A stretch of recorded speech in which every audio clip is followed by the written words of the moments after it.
In 1969, a bronze sculpture was unearthed in western China.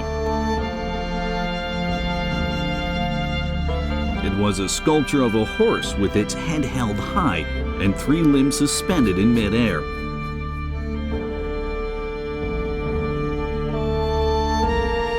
The sculpture was named Galloping Horse on a Flying Swallow.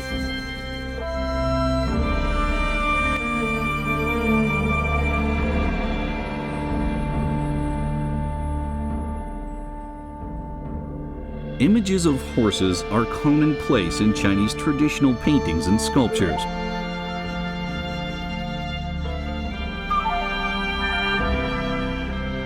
In ancient China, horses served multiple functions.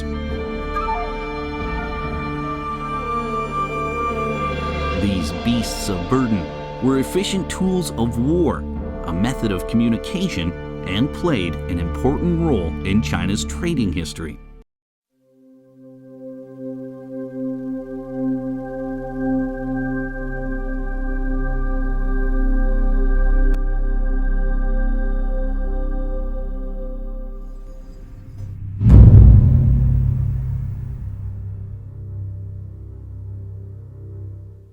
During the 5th century, a special form of trading was taking shape. It was called the tea horse trade. Han Chinese exchanged goods like tea, cloth, gold and silver bullion with Tibetan tribes and other minority groups. In return, superior breeds of horses were traded. Among the traders, tea and horses were the most prevalent, thus earning the moniker. Why did horses and tea turn into the main commodities of trade?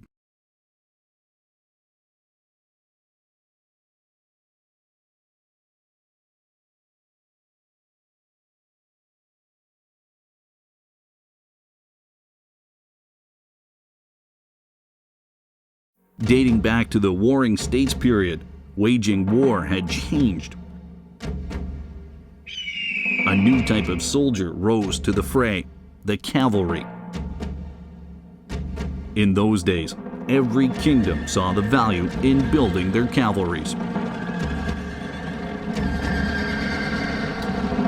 The state of Zhao in the northern part of ancient China was invaded by many neighboring states, such as Lofan, Linhu, Xiongnu, and other minority groups.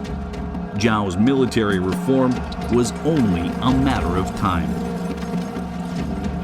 The traditional Zhao infantries and chariots were ineffective fighting against the agile cavalries of the Hu kingdom.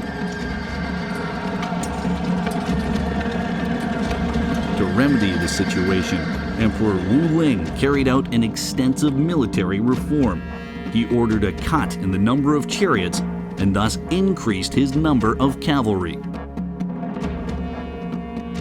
However, another problem soon arose.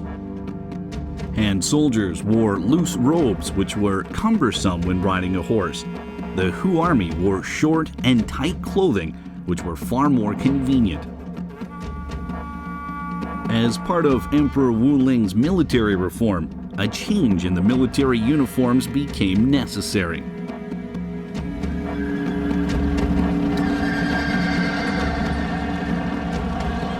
Soon, every country began reforming its military. Battlefields were soon housing both man and beast.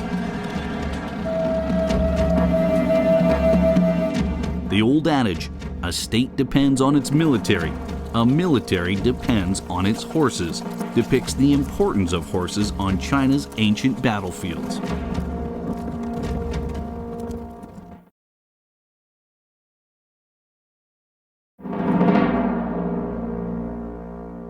In China, the main breeding grounds for strong and reliable horse breeds were Inner Mongolia, Xinjiang, Yunnan, Guizhou, Sichuan, and Tibet.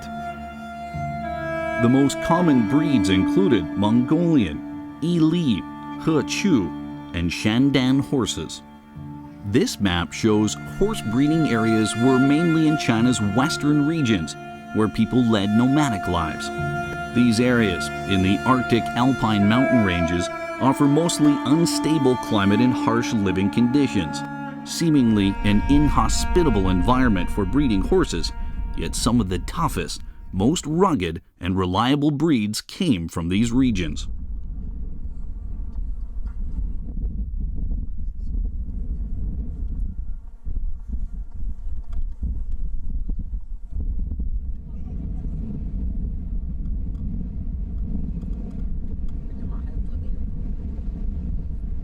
Throughout history, wars between countries were frequent, and horses were in dire need. Trading for horses soon became routine.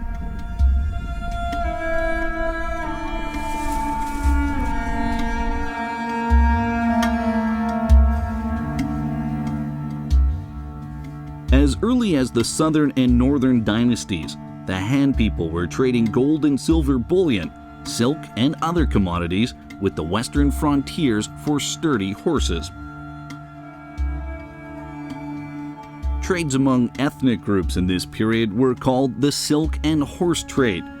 However, during the Tang Dynasty, the silk and horse trade posed heavy financial burdens on the Tang government.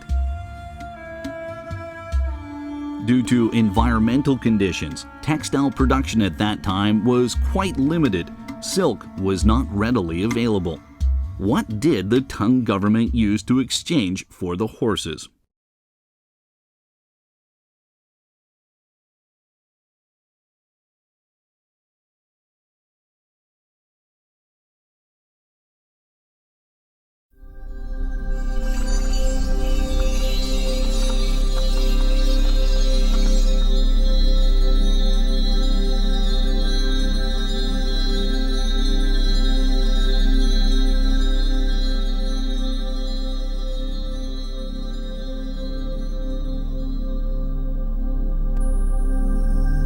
Nomadic tribes lived mainly in the western alpine regions. Mountains stretching for miles and surging rivers led to very few clear roads.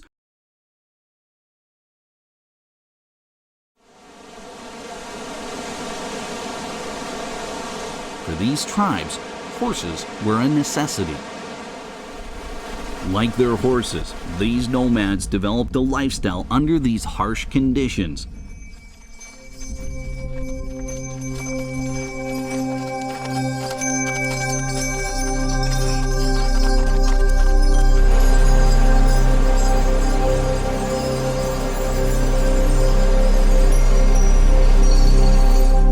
Their diet was high in calories, bulking their frames to battle the frigid climate. Their staple foods consisted of barley, milk, butter, lamb, and beef. Lacking in vegetables and fiber in their diet, their high-fat, high-calorie diets did not process properly, so they needed to find a better way to balance their nutrition.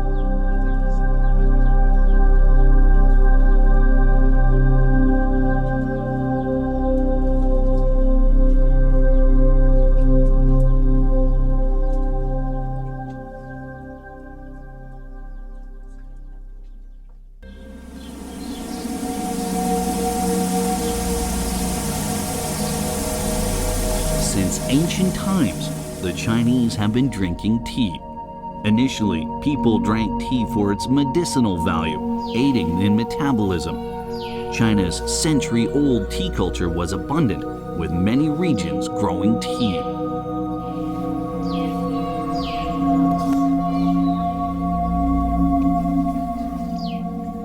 In China's southwestern and central plains, places like Yunnan, Guizhou, Sichuan, and parts of Tibet are abundant in various types of teas: black tea, green tea, and pu'er tea. Historically, when the Shang dynasty ended, several small countries in southwest China presented their tea as tribute to their new emperor. During the Han dynasty, tea traders began appearing in markets.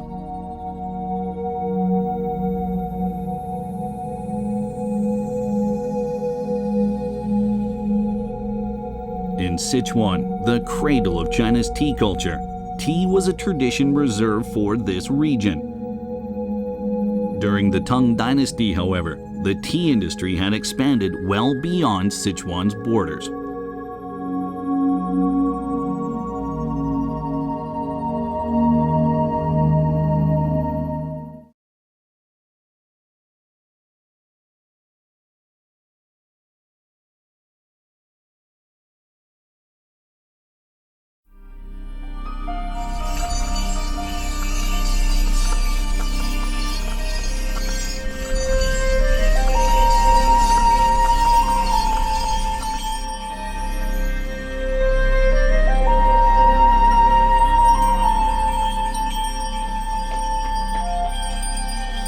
Chinese tea culture was introduced to the nomadic tribes.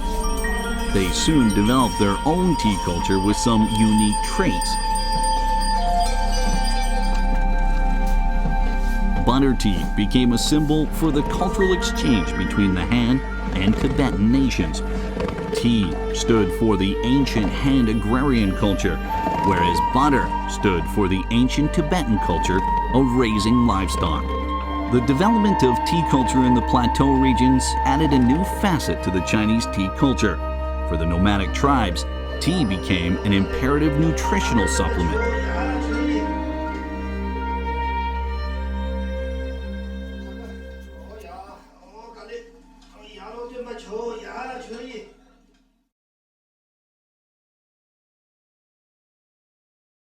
The nomads bred the horses, a dire necessity for the Central Plains armies. The Han grew the tea, which the nomads needed.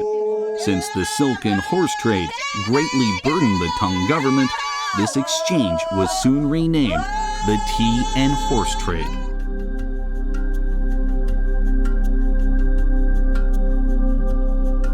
Since the Tang Dynasty, tea from Sichuan in the Central Plains was gradually introduced into the western frontiers. The horse merchants trudging the paths between the western frontiers and the Central Plains slowly inaugurated a new Silk Road, the Tea Horse Road.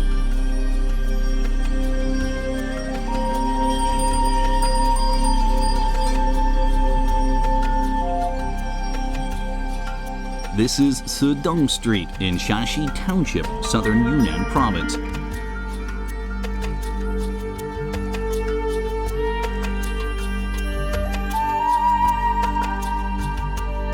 Shaxi used to be a major trading town on the Tea Horse Road. Walking through the centuries-old street, the well-preserved buildings still exude the flourishing atmosphere of trading on the Tea Horse Road.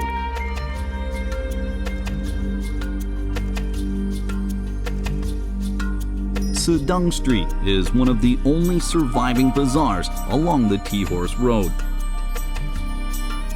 From the times of the southern and northern kingdoms, it had become an access way to Tibet in the north and to the Central Plains in the south. For centuries, it was Southeast and Western Asia's trading hub. Animal furs and medicines brought on horseback from Tibet were exchanged for salt and tea, both a rare commodity in Tibet. Sedong Street's once bustling, busy bazaars are now a desolate and quiet place.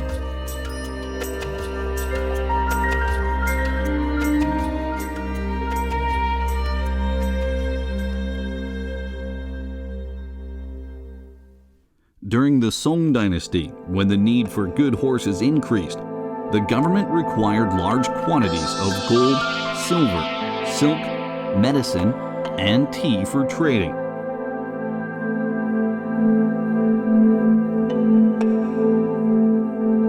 Silk was an extremely luxurious commodity, and as tea production in the Central Plains grew, tea soon became a common trading product for the horses.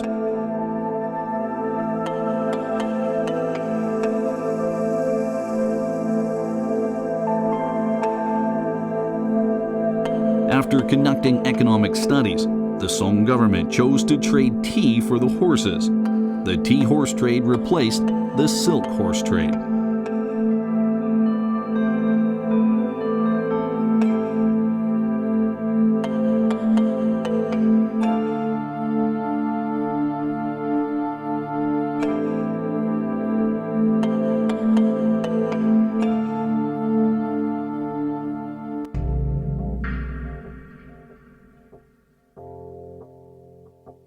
The Song government even set up a tea supervision department to oversee the tea horse trade.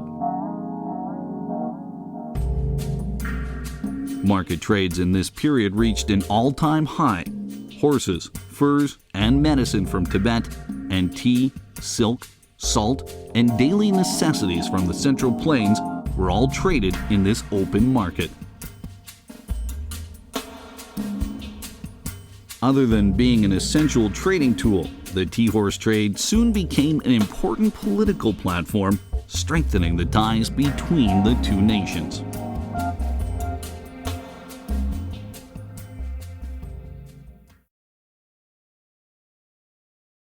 The tea horse trade was soon satisfying both the need for tea in the western frontiers and the military needs in the western plains.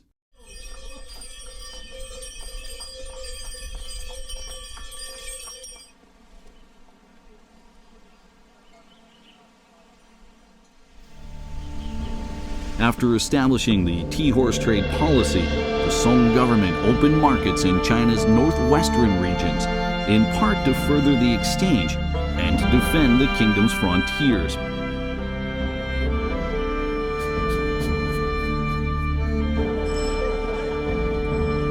In the South Song dynasty, tea horse trade bureaus were scattered throughout Sichuan and Gansu, serving both southeastern and northwestern China.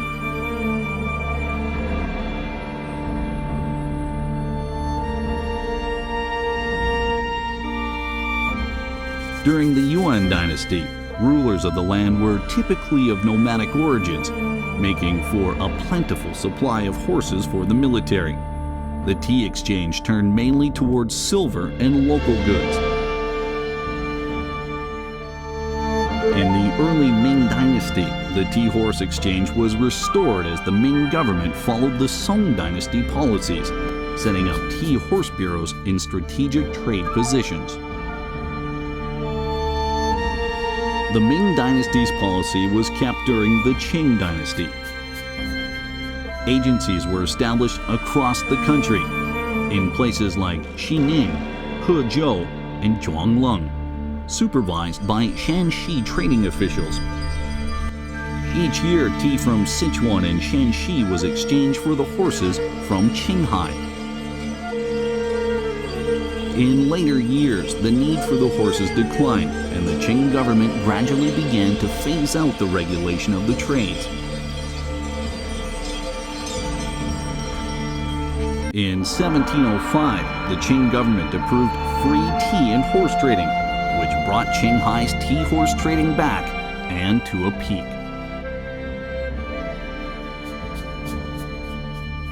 In the late Qing dynasty, the tea horse trade gave way to a new form of trade.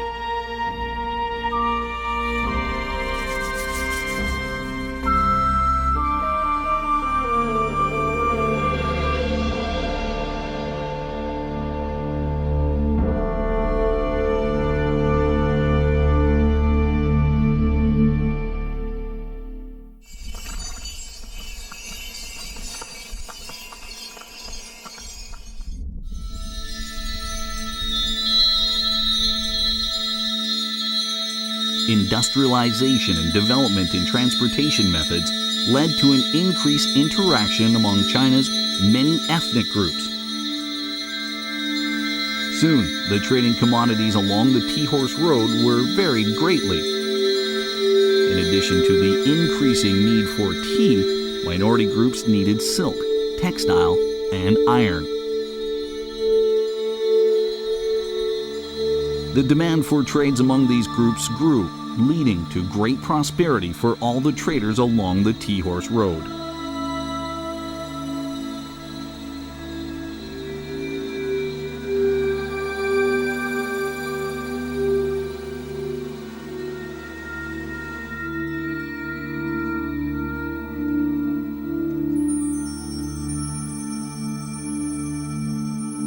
The tea horse trade not only supplied hardy horses and military supplies, but also provided new materials to the western frontiers.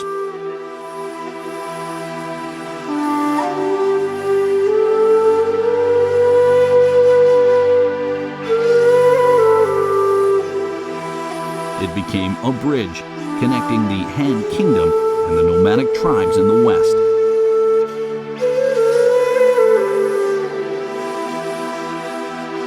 Numerous merchants traveled among the high mountains and deep valleys. Using their cunning wisdom, they were the architects of the fabled Tea-Horse Road.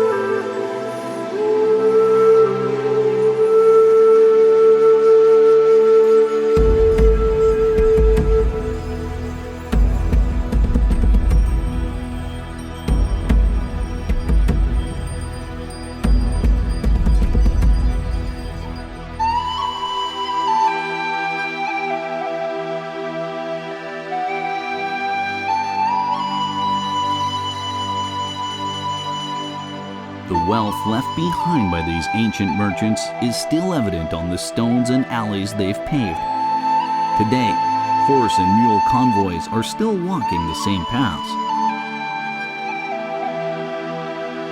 These wondrous aged buildings, tranquil pastures, and numerous folk customs harken back to the once flourishing markets.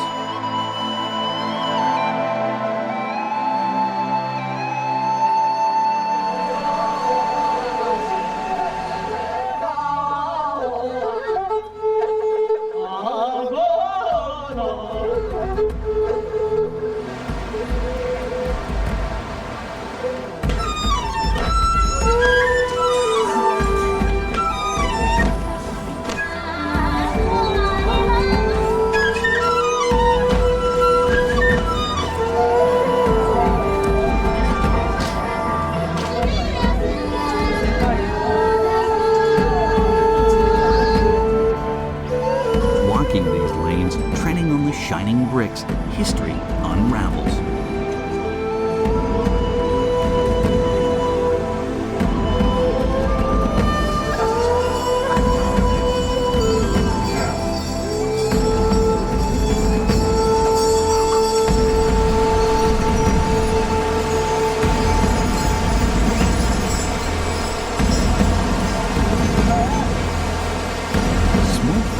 To the sky, colorful houses stand as still as the mountains as the bustling markets are filled with the storied past of the Tea and Horse Silk Road.